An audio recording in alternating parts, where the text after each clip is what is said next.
मित्रांनो, आजची जी घटना आहे ही घटना पुणे शहरातल्या एका शाळेमध्ये घडली होती. मित्रांनो, ही शाळा पुण्यातच आहे, पेठ एरियामध्येच आहे. मी मुद्दामून काही प्रॉपर्टी इश्यूमुळं मी त्या शाळेचं नाव घेऊ शकत नाही.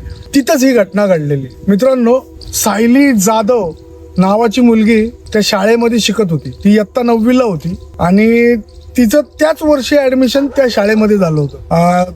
सायली जाधव हिची जी फॅमिली आहे आणि सायली जाधव हे नाशिकचे होते. तिच्या वडिलांची बदली इकडं झाली पुण्यामध्ये, त्याच्यामुळं त्यांनी त्या शाळेमध्ये त्यांच्या मुलीला घातलं आणि ती मुलगी तिथं आता नवीनच त्या शाळेमध्ये, सगळं तिच्यासाठी नवीन होतं. मित्र मैत्रिणी नवीन, शाळेचा जे वातावरण होतं ते नवीन, टीचर नवीन. तिला शाळेमधलं एवढं काय माहीत नव्हतं. आता ती पहिल्या दिवशी स्कूलमध्ये आली. आता नवीन मुलगी असल्या कारणामुळं काय झालं की नवीन आल्या आपण की ओळखी होतातच मुलींशी मुलांशी. आता त्या शाळेमध्ये तिच्या थोड्याफार ओळखी झाल्या. आता ही सतत आहे ना एक हप्ता शाळेमध्ये जात होती, पण सायलीच्या आहे ना सतत एक गोष्ट कानावर यायची की मधली सुट्टी झाली की तिच्या मैत्रिणी ज्या होत्या त्या बोलायची की आपण टॉयलेटला गेलो ना तर त्या तिकडे जायचं नाही. तिथं त्या शाळेमध्ये नाही, इकडे एक टॉयलेट होतं आणि इकडे एक टॉयलेट होतं. तर इकडचं जे टॉयलेट होतं लेफ्ट साईडचं ते बंदच होतं. तर ही सायली नेहमी विचारायची की मैत्रिणींना की का तिकडं का नाही जात, तिथं काय प्रॉब्लेम आहे. तर मैत्रिणी बोलायचे नाही तिथं काहीतरी आहे, आम्हाला ती लहानपणापासून आम्ही इथं शिकलोय, तिथं कोणीच जात नाही. आता हे सायलीच्या डोक्यात राहिलं नाही. एकदा सायलीने असंच रविवारची सुट्टी होती, त्याच्यानंतर ती सोमवारी शाळेत गेली आणि मधली सुट्टी झाली आणि त्या शाळेच्या खाली जे ग्राउंड होतं त्या तिच्या मैत्रिणी त्या तिथं जेवत बसले आणि सायलीने डब्याला नेलं होतं अंडा ऑमलेट आणि तिच्या काय लक्षात नाही आलं. आता तिला काय एवढं काय माहितीच नव्हतं.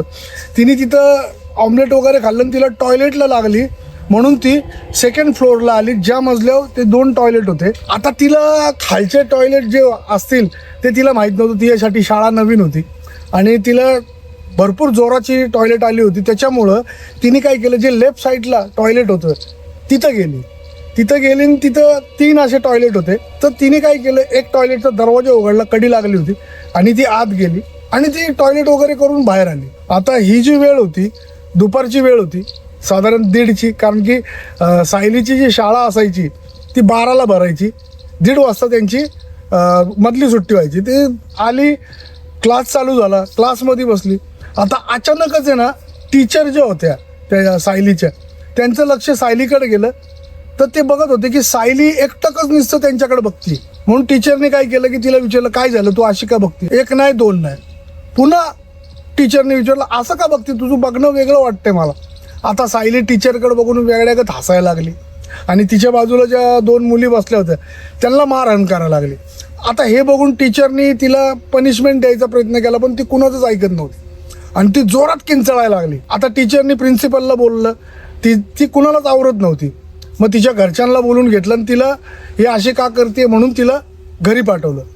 आता घरी गेल्यानंतर सायली थोडा वेळ शांत होती. जसं संध्याकाळ झाली तशी ती वेड्यागत करायला लागली पुन्हा. म्हणजे स्वतःचं नाव काहीतरी ख्रिश्चन नाव घ्यायची की मी काहीतरी पीटर म्हणून बोलते, मी पीटर आहे, हे ते, आणि असं काहीतरी बोलायची. तर तिच्या घरच्यांना कळत नव्हतं, त्यांच्यासाठी पण हे शहर नवीनच. मग आता आजूबाजूचे जे लोक होते ते जमा झाले होते त्यांच्या घरात, कारण की सायलीचा किंचाळ ऐकून ते घरात आले होते. मग तिच्या जे बाजूचे होते त्यांनी सांगितलं, हे काहीतरी प्रकार वेगळा वाटतो राव, तुम्ही 1 हप्ता झाला इथं आलाय, तुमची मुलगी खूप शांत आहे, आज अचानक अशी का करते. एक काम करा, आपल्या इथंच जवळपास एक महाराज आहे, त्यांना बोलू, आपण बघूया. आता तिचे वडील आणि आई बोलले की ठीक आहे बोलवा तुम्ही, बघूया. मग त्यांनी काय केलं, शेजारीच एक बोलतात ना तांत्रिक मांत्रिक टाईप माणूस होता, त्याला आणलं आणि त्यांनी ती सायलीला चेक केलं. तर त्यांनी जेव्हा सायलीला चेक केलं त्याच्यानंतर त्यांनी जे सांगितलं ते ऐकून सायलीच्या आई वडिलांचं, तिथं जेवढे होते त्यांच्या पायाखालची जमीन जाधरली. त्यांनी सांगितलं की तुमची मुलगी ही त्या बाथरूममध्येच मेलेली आहे, ही जिवंत नाही. आत्ता जी दिसतीये तिच्या अंगामध्ये आहे ना जवळजवळ 12 ते 13 प्रेत आत्मे. हे ऐकून तिच्या घरचे रडायलाच लागले. मग जिवंत नाहीये, मग ही चालती बोलती कशी. तो बोलला की ते प्रेत आत्मे दिला नाही का हे करतात ते. आता त्याचा जो तर्क होता त्या मांत्रिकाचा, हा जो तर्क होता हा तर्क चुकीचा ठरला, कारण की सायली मेलेली नव्हती. पण तिच्या अंगामध्ये त्या तिथला प्रवेश झाला होता. त्याच्यामुळं ती आहे ना इंग्लिशमध्ये बोलायची, एकदम विचित्र काय काय वागायची.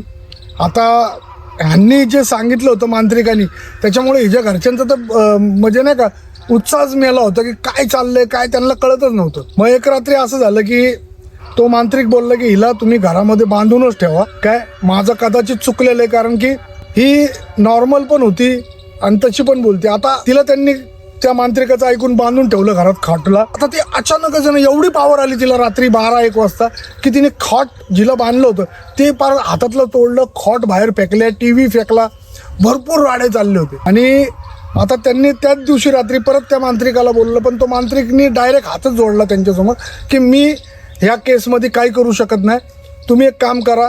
अशा ठिकाणी त्यांनी नंबर दिला, त्या नंबरवर एक मोठा महाराज आहेत, त्यांना बोलवा, ते काहीतरी करतील. मग आता तो रात्र कशी तरी त्यांच्या आजूबाजूच्यांनी यांना मदत करून त्या सायलीला शांत केलं, तर बांधलं होतं पुन्हा. आणि दुसऱ्या दिवशी त्या दुसऱ्या बाबाकडे गेले आणि त्यांना घेऊन आले. त्यांनी बघितलं सांगितलं की तुमच्या मुलीला काही झालेलं नाही, मुलगी मेलेली नाही आहे तुमची. पण तिच्या अंगामध्ये जे 12-13 सांगितले ते नाही, हिच्या अंगामध्ये जवळजवळ 51-52 प्रेतात्मे आहेत. हिच्या घरच्यांना तर एक बाजूने बरं वाटलं की त्यांनी जे सांगितलं तसं नाही आहे, मुलगी आपली जिवंत आहे, पण तिच्या अंगामध्ये एवढं प्रेतात्मे आहेत. मग आता ती जरा घाबरले की आता काय करायचं. बाबा बोलले की काय नाही, मी 2 दिवसांनी आहे ना सगळी विधी करतो, 2 दिवस फक्त हिला जपा. ठीक आहे बोलले. आता त्या दिवशी तो महाराज बघून गेला, त्यांनी काय अंगारा वगैरे दिला होता ते त्यांनी लावलं. सायली झोपली. त्या दिवशी रात्री तिची मम्मी 9 वाजता तिला जेवणासाठी उठवायला गेली. सायलीला ती एका रूममध्ये होती, तर बघते तर काय सायली तिथं नाहीच. आता तिचे वडील आजूबाजूचे सगळे सायलीला शोधत होते, पण त्यांना कुठंच सायली भेटली नाही. मग ते असेच शोधता जी सायलीची शाळा होती त्याच्या समोरनं चालले होते. तर त्या शाळेचा जो वॉचमॅन होता त्यांनी त्यांना बोलून घेतलं, तुम्ही सायलीचे पप्पा ना? हा बोले. तर बोले तुमची मुलगी आहे ना आज रात्री म्हणजे एक 9-9:30 मला इथं गेटवर दिसली होती आणि बहुतेक ती शाळेकडे बघत होती. मी माझी हिंमत नाही झाली वर जायची रात्री, तुम्ही बघा तुमची मुलगी वर आहे का. मग आता हे जे तिच्या पप्पांच्या बरोबर 7-8 जण होते, हे पूर्ण शाळेमध्ये शोध होते. तो वॉचमॅन पण त्यांच्याबरोबर होता. तर त्यातला एक जण बोलला इथं अशी कुठली जागा आहे. वॉचमॅनला विचारलं की तिथं नाही का तुमच्या शाळेतले कोणी जात नाही. बोललो का ते समोर जे बाथरूम दिसतंय ना टॉयलेट, तिथं कोणी जात नाही. तर आता ह्यांनी काय केलं की हिला असं झालंय, म्हटलं ही तिथंच काहीतरी असणार म्हणून हे 7-8 जण टॉर्च घेऊन तिथे गेले आणि बघितलं. दरवाजा उघडला तर सायली त्याच बाथरूममध्ये एकटीच बडबड करत हसत होती वगैरे. तिला तिथनं कसं बस आवरतच नव्हती. तिला आणलं घरी, पुन्हा बांधलं. आणि त्याच दिवशी रात्री पुन्हा तिचे वडील आणि काही लोक त्या जो मोठे साधू आणले होते, जे मोठा मांत्रिक आणला होता, त्यांच्याकडे गेले आणि त्यांना पुन्हा सांगितलं की असं झालं. आता ते म्हणाले की 2 दिवस कसं तरी काढा, मी तिला तिसऱ्या दिवशी करतो काय करायचं, 2 दिवसाचा वेळ काढा. म्हणून यांनी आता तिचे सायलीचे वडील होते ते आजूबाजूला बोलले की जरा मला हेल्प करा एवढे 2 दिवस. ते पण लोक त्यांच्या इथंच. पण आता काय झालं, सायली आहे ना, सायलीचा चेहरा बदलायला लागला. तिचे डोळे असे लाल व्हायला लागले. ती इंग्लिशमध्ये काय काय बोलायची, सारखं बोलायची की मला तिथं मारून टाकलंय, मला मारून टाकलंय, इंग्लिशमध्ये बोलायची. तर आता हे एक दिवस यांनी कसा तरी काढला. तिसऱ्या दिवशी बाबा आले. ते बाबांनी दुपारच्या पारीत तिचं काय होम हवन काय विधी असेल तो केला आणि तिच्या घरच्यांना सांगितलं की हिच्या ज्या अंगात आहे ना ते 51 ते 52 प्रेतात्मेत, आणि त्यातला जो डेंजर प्रेतात्मा आहे जो शाळेमधला आहे तोच बदला घ्यायला बघतोय. तो बोलतोय की मी हिला सोडणार नाही, जोपर्यंत मला ज्यांनी मारलं त्याला मी पकडत नाही, त्याला संपवत नाही तोपर्यंत मी सोडणार नाही. मग तिच्या वडिलांनी आईने विचारलं की कोण आहे तो, काय आहे. तो बोलला की त्या शाळेमध्ये भरपूर वर्ष अगोदर त्या बाथरूममध्ये एक 13-14 वर्षाच्या पीटर नावाच्या मुलाला आहे ना लहान मुलांनीच मस्करीमध्ये कोंडलं होतं आणि तो तिथंच मेला होता. पण त्याच्या डोक्यामध्ये तोच राग आहे. तर तो बोलतो की मला बदला घ्यायचा, ज्यांनी मला मारलंय त्यांना मला सोडायचं नाही. तोच तिच्या अंगात आहे. तर बोलले काय करायचं आता. नाही बोलले आता ह्याला एक मोठा उपाय करायला लागेल आपल्याला. आजच रात्री मी सांगतो तेवढं सामान घेऊन या. त्यांनी सामान वगैरे आणलं. तिथं ते रिंगण आखलं, त्याच्यामध्ये सायलीला बसवलं. आता सायलीच्या अंगामध्ये ते सगळे यायला लागले. सायलीने तो जो पोरगा होता तिच्या अंगात गेलेला पीटर, त्यांनी ती गोष्ट सांगितली की मी असं खेळत होतो, आम्ही मित्र मी या शाळेतच शिकत होतो. मला माझ्या मित्रांनी आम्ही लपाछपी खेळताना मला तिथं कोंडलं आणि बाहेरनं कडी लावली आणि तिथं कोणच जात नव्हतं. मी जिवंत होतो तो त्यावेळेस पण तिथं मी ओरडत होतो, पण कोणाचीच हिंमत नाही झाली मला बाहेर काढायची, कारण की तिथं कोणच येत नव्हतं. शेवटी मी भुकेने आणि ओरडून मी तिथंच त्याच्या मध्यरात्री मरून गेलो. मी बोले तर मला त्या मुलांना हे करायचं, मला बदला घ्यायचा. मग त्या बाबांनी विचारलं की कोण मुलं आहेत, नाव माहिती आहे का? तोच त्यांनी नावं सांगितली. तो 40 वर्षापूर्वी मेला होता तो जो मुलगा. पण त्यांनी जी नावं सांगितली, ह्यांनी शाळेमध्ये डिटेल काढली तर खरंच त्यांच्या शाळेमध्ये काही एक स्टुडंट म्हणजे जुने विद्यार्थी होते, त्यांची ही नावं सेम होती. मग ह्यांनी त्यांना बोलवून घेतलं, ते 3-4 मुलं होती, त्यांना बोलवून घेतलं शोधून आणि त्यांना हे प्रकार सांगितला.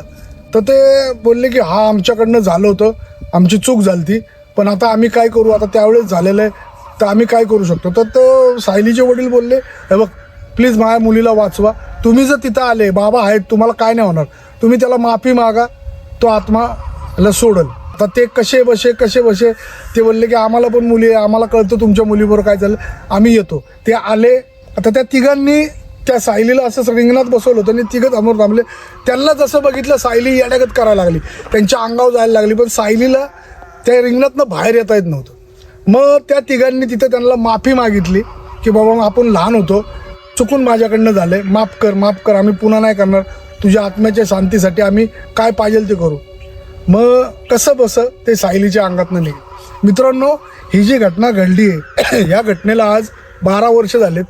ही पुण्यामधली शाळा आहे आणि मी जसं बोललो ना की काही कारणामुळं, प्रॉपर्टी इश्यूमुळं मी शाळेचं नाव नाही सांगत, पण त्या दिवसानंतरपासून ती मुलगी बरी झाली, तिला दुसऱ्या शाळेमध्ये ॲडमिशन घेतलं, आज ती मुलगी चांगली वेल सेटल आहे. मित्रांनो, ही घटना आम्हाला सायलीच्याच चुलत्यांनी पाठवली. ही घटना त्याच्या मोठ्या भावाच्या पोरीबरोबर घडली होती. मित्रांनो, अशाच हिस्टॉरिकल हॉन्टेड हॉरर कंटेंट बघण्यासाठी तुम्ही आमच्या चॅनलला नक्कीच सबस्क्राईब करा. आणि हां, तुमच्याबरोबर, तुमच्या फॅमिलीबरोबर, तुमच्या मित्रांबरोबर अशा काही घटना घडल्या असेल तर तुम्ही आम्हाला नक्कीच पाठवा. डिस्क्रिप्शन बॉक्समध्ये माझी इंस्टाग्रामची लिंक आहे, त्याच्यावर तुम्ही आम्हाला पाठवा, आम्ही नक्कीच पब्लिश करू. धन्यवाद.